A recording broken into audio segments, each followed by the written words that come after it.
number to dictate the message herself. This year will be hard. You will suffer. The people you love will suffer. Prepare yourself. It was like I'd paused a song, which now resumed at a slightly louder volume. I shook my head again, hoping the thought might trickle out my left ear like a tablespoon of presumptuous pool water from the college gym.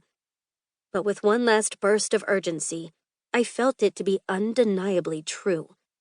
The year would be hard. I would suffer. I needed to be prepared. This time, I listened. I knew in my gut that this was not the voice of fear or anxiety. It was not angry. I was not being punished.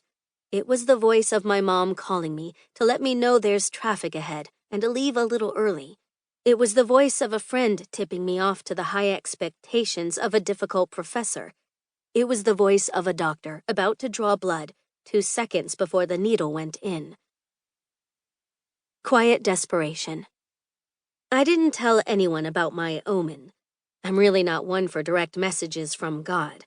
I have, from time to time, wished to hear an audible voice from heaven announcing definitively that God exists, or telling me who to marry or where to go to grad school. But alas, I am subject, like most other people, to the vagaries of prayer, of belief, of faith. Truth be told, I have often doubted those who seem to have God's private phone number. It just doesn't seem realistic to say God told you where to park, and I think it would be better to tell the boy you're just not that into him, rather than that God told you to break up with him. Now you've heaped both divine and romantic disapproval on him, poor lad. For me, prayer is usually more about clearing away the clamor of life and the urgency of my insecurities so I can hear the steady, calm voice of wisdom humming beneath it all. That is why this experience was so strange. It had a conspiracy theorist, street preacher vibe to it. I felt almost embarrassed. And when I didn't feel embarrassed, I felt annoyed. For 20-odd years, my call had gone to voicemail, and all at once I got a message from an unlisted number with a foreboding voice at the other end telling me I was going to suffer. So I told no one and went about my business, quietly waiting for the shoe to drop. And it did. It dishonors a sorrow to tell it to too many people, I think, and it was not entirely my own sorrow to tell, so I hope you will excuse me if I do not share the particulars here. It is enough to say that it was crushing, that it went on, that there could be no happy ending. And yet, with the great grief of it clawing for my total attention, I somehow managed to graduate from college, get into Oxford and Yale for courses in religion and literature, and to turn them both down.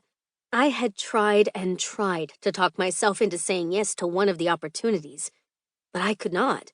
The more I prayed about it and sought that quiet voice, the more it evaded me.